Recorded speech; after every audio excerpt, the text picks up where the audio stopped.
The Chinese consulate in Houston was closed. Documents were burnt. Now 2 shred trucks stand in front of the Chinese consulate in New York. A dozen containers of shredded papers were taken away. Chinese citizens' anger towards authorities is rising. A watermelon farmer's video has gone viral on social media. A Chinese company celebrated the People's Liberation Army's Day with U.S. aircraft carriers. If the U.S. and China were at war, which one would Chinese people support? The U.S. seeks to remove Chinese apps from American app stores and American apps from Chinese phones. The move can be detrimental to Chinese phone makers. And TikTok insists it's clean and has no security risks. But its parent company back home appears to be under the thumb of the Communist Party. Welcome to China in Focus. I'm Tiffany Meyer. TikTok has been denying that it would hand over user data to Chinese authorities and try to distance itself from China. But the man behind its success has a record of bending his knees to party authorities back home. NTD's Juliet Song reports. The fate of the controversial app TikTok is now up in the air. If it can't find an American buyer before September 15th, President Trump said he would ban the app in the U.S. Its parent company, ByteDance, is based in China. U.S. officials accused TikTok of handing over user information collected from its over 80 million U.S. users in the hands of the Chinese Communist Party. TikTok says it never gave data to China and wouldn't do so if asked. The tricky thing is, its parent company is based in China. Under Chinese law, if party officials ask for user data, it's hard for companies to say no. Zhang Yiming, the billionaire behind TikTok's success, has a record of bending to the Chinese Communist Party's will. Zhang founded ByteDance, TikTok's parent company, which is based in Beijing. In 2018, ByteDance was one of the world's most valued startups. In the same year, Chinese authorities shut down a joke-sharing app made by the company, citing vulgar content on the platform. Zhang responded with a letter of self-criticism, saying that he had a sleepless night in deep reflection and guilt. He concluded that the company overly emphasized technology, but didn't realize that technology has to be guided by core socialist values. He expressed his gratitude for the regime's tech industry support and said he would incorporate what he called the right values into company products. He added that he'd give further educate employees about core socialism values and regulations. He also noted that ByteDance would expand its content monitoring branch from 6,000 to 10,000 workers. Zhang appears to have upheld his loyalty pledge to party officials. 5 months later, close to 200 internet police departments across China opened accounts on Douyin, TikTok's Chinese counterpart. But publishing content on the platform is only part of their job. The other half involves policing content. Videos flagged or reported by the internet police is one of the foremost priorities for the company and will be dealt with in a timely fashion. A ceremony was held to mark the day internet police moved onto the Douyin platform. A ByteDance vice president even gave a speech, but he also plays another role, chief of the company's Communist Party cell. In China, companies with more than 100 employees must have a Communist Party cell, and cell leader reports directly to local party authorities.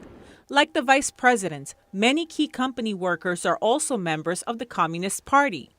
An internal document obtained by NTD shows that inside ByteDance Beijing branch, almost 150 employees are also party members. Most of them are in their 30s and are in key management or technological positions. The company's party cell has been actively strengthening its members' loyalty to the party. It has organized road trips to communist revolution sites in China, arranged for party officials to give company lectures, and ask party members in the company to refresh the oaths they pledged when joining the party. The vows include being ready to sacrifice everything for the Communist Party and the people, and to never abandon the party. Juliet Song, NTD News. Secretary of State Mike Pompeo lays out the details for how the U.S. will further protect citizens from the Chinese Communist Party's threats. They're expanding the Clean Network to filter out untrusted mobile carriers, cloud storage, apps, and others. Well, good afternoon, everyone. Pompeo started off by reminding Americans to be cautious when traveling, since U.S.-China tensions are rising. But he expressed hope things are changing. And the good news is the tide is absolutely turning. The central idea of distrust and then verify, I think the world is coming to see as the right approach. The Clean Network initiative is being expanded to protect Americans' data from untrusted vendors, such as preventing untrusted cell phone carriers from providing service. With parent companies based in China, apps like TikTok, WeChat, and others are significant threats to personal data of American citizens, not to mention tools for CCP content censorship. We don't want companies to be complicit in Huawei's human rights abuses or the CCP's surveillance apparatus. The two other steps are Clean Cloud and Clean Cable to protect Americans' personal data as well as companies' intellectual storage and make sure the CCP cannot continue using underwater fiber cables to compromise the information they carry, which connects to the global internet. Melina Weisskopf, NTD News. Chinese phone makers occupy a third of the world's smartphone sales. Unable to install U.S. apps like Google Maps or WhatsApp could be detrimental to the vendors. Research institutions have found that Chinese apps, including WeChat, are conducting pervasive content surveillance among its international users, while feeding propaganda to overseas Chinese communities. The Chinese companies are like minions that help the Chinese Communist Party expand its influence globally and bring harm to the world. Therefore, the U.S. restrictions on these companies and its clear network plan not only protects the American people, but actually combats these accomplices of the CCP while also liberating the Chinese people. The China Affairs commentator says these apps were conducive to Chinese censorship about the virus outbreak, which led to the pandemic. In fact, we have seen in this pandemic these Chinese apps, including WeChat and TikTok, what they have done is censor the truth and help catch whistleblowers. We know Dr. Li Wenliang was arrested after he used WeChat to spread information about the virus. Many Chinese died because of the censorship. Meanwhile, the apps helped the CCP spread fake news and delayed the truthful information from being spread to the world, causing hundreds of thousands of deaths worldwide. Today's casualties have a lot to do with these companies. We turned a blind eye to China's widespread technology theft. The move to confront the Chinese regime came after the 4 China speeches by top U.S. officials, which are seen as marking a major shift in the U.S.'s China policy. Beijing on Thursday opposed the U.S. action, calling it malicious smearing, and said that China will continue to push an open business environment. China maintains a closed-up internet with its Great Firewall, which prevents its citizens from viewing most foreign websites. Major U.S. tech companies, including Google, Facebook, Twitter, and YouTube, have been banned in China for years. Chinese apps have recently drawn scrutiny from multiple countries. India this week widened its China app ban to Chinese search engine giant Baidu and China's Twitter, Weibo. WeChat and TikTok have been blocked in India since late July. Lawmakers from Australia and Japan are also discussing security concerns over TikTok. Penny Zhou, NTD News. The Chinese consulate in Houston was recently ordered to close. That's after the Trump administration accused it of being a hub for espionage activity by the Chinese Communist Party. So what about the other Chinese embassies or consulates across the U.S.? On Thursday, we saw 2 trucks from a document destruction company in front of the Chinese consulate in New York. Over 10 trash containers filled with shredded paper were loaded onto the trucks. Around noon, 1 truck came. It's from USA Shred, a company that professionally shreds papers and documents. Workers were seen dragging trash containers to the truck. When our photographer managed to take a closer look, he found paper inside the containers. Workers continued dragging more and more containers to the truck. Later, a second truck came. The process lasted for at least 2 hours until our photographer left around 2:30 p.m. During the operation, a Chinese man was seen on the site who appeared to be an embassy member. He spoke with the workers from the shredding company. But when he noticed our photographer, he called a guard. After talking to the man, the guard approached our photographer and tried to get him to leave. Bystanders who were protesting there against China's human rights violations told us that yesterday they saw vehicles from the shredding company parked in front of the consulate. Fentanyl, a synthetic opioid, once killed more than 30,000 people in a single year in the U.S., and the crisis is still going on. Most of the fentanyl in the U.S. street markets originate in Wuhan, China. Most of the fentanyl on U.S. street markets originates from China. The regulatory system doesn't effectively police a country's pharmaceutical and chemical industries. That's according to a recent RAND analysis. Fentanyl is a synthetic opioid and has quickly become America's most dangerous drug. According to the CDC's 2018 data, more than 30,000 people in the U.S. died after taking fentanyl or one of its close chemical relatives. No other drug in modern history has killed more people in a year. Just 2 milligrams, enough to cover Lincoln's beard on a penny, can prove fatal. Over the past decade, Wuhan has emerged as the global headquarters for fentanyl production. The city's chemical and pharmaceutical manufacturers hide their drug production within their larger legal manufacturing operations. According to a recent ABC News report, huge amounts of these mail-order fentanyl components can be traced to a single state-subsidized company in Wuhan. Chinese manufacturers export the drug in 2 ways.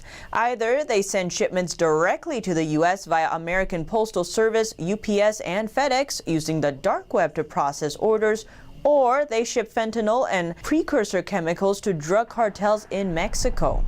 The final product is then smuggled into America. Ben Westhoff is the author of Fentanyl Incorporated. When he started his research on fentanyl precursors, NPP and 4-ANPP, he found these chemicals were all over the internet. And he discovered most of the companies selling fentanyl precursors are under the Wuhan Yuancheng Group umbrella. Westhoff believes that Wuhan Yuancheng sells more illicit fentanyl precursors than any other company. He then spent a year disguised as a potential customer and kept contact with 17 of Yuancheng's salespeople. He even paid its Wuhan headquarters an in-person visit in January 2018. When Westhoff inquired about their products, a Yuancheng saleswoman named Alyssa told him the company provides food additives officially, steroids and 4-ANPP, NPP underground. Another salesperson, Chen Li, said our products are sold to the United States less often, adding that more is sold to Mexico. Westhoff met Ye Chunfa, the chief of the company, at the Wuhan headquarters. He had told him that the company has 30 branch companies in China. In February 2019, Westhoff called Ye and revealed his identity as a journalist. Ye did not deny selling fentanyl precursors, but said through an interpreter, anything that the country schedules, we don't sell. As long as it's scheduled, we won't sell it. If it's not scheduled, we can sell it. Ye feigned ignorance about selling unscheduled fentanyl precursor chemicals. Westhoff then asked him why Yuancheng mailed some of its chemicals in disguised packaging, an effort to evade customs. He then went silent. Westhoff concludes the only reason the company buys the ingredients from China is because it's easy and cheap. But the results have been tragic. A chart from USA Facts shows that 8 times more overdose deaths were attributed to fentanyl between 2013 and 2017. The Trump administration has urged Beijing to police fentanyl. Despite Chinese leader Xi promising that the illicit exports would stop, they didn't. The regime's negligence, if not intentional malice, remain contributing factors to the drug's harm. 25 Hong Kong pro-democracy activists have been charged for attending a vigil to remember the Tiananmen Square massacre, an annual event that has taken place for 30 years. The Hong Kong government banned this year's Tiananmen Memorial, citing virus concerns. The cancellation announced the same day Hong Kong passed the national anthem law. The controversial law criminalizes disrespect for the Chinese national anthem. Thousands of Hong Kong residents flooded Victoria Park to protest. Now, more than 2 months after the event, 25 pro-democracy activists are being charged for taking part. Hong Kong's Tiananmen vigils were permitted under its one country, two systems agreement with mainland China. Its basic law promised civil liberties such as free speech and freedom of assembly. On Wednesday, Hong Kong political activists Joshua Wong, Agnes Chow, and Ivan Lam appeared at a Hong Kong court related to a protest last year outside the police headquarters. They said they will not give up. With the political prosecution that we face and under the threat of Beijing, it's not the time for us to surrender, and it's no reason for us to live in fear. And under the strong sense of fear of the national security law, it is even more important for us Hong Kongers to not surrender and to continue to believe in the universal values of democracy and freedom. The conflicts between citizens and China's Urban Administrative and Law Enforcement Bureau, commonly shortened as Chengguan, have been worsening over the years. In China, the organization is often tied to enforcing laws by using violence, as well as abuses of power, like robbing shops and street stall owners. A video from Tuesday captured a melon farmer as she smashed several watermelons in anger. The clip was shot in the city of Baichen inside the northwestern province of Jilin. The person who uploaded the video wrote the Chengguan doesn't allow melon farmers to set up stalls. If they try, the Chengguan will use carts to haul the watermelons away. The two owners were seen destroying the watermelons, so they couldn't be taken away by Chengguan. The melon farmer can be heard in the video saying the common people have no way to survive. We cannot survive like this anymore.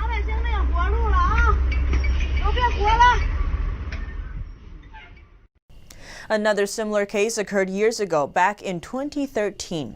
That's when a watermelon seller from Hunan province, Deng Zhenjia, was reported to have been beaten to death by Chengguan.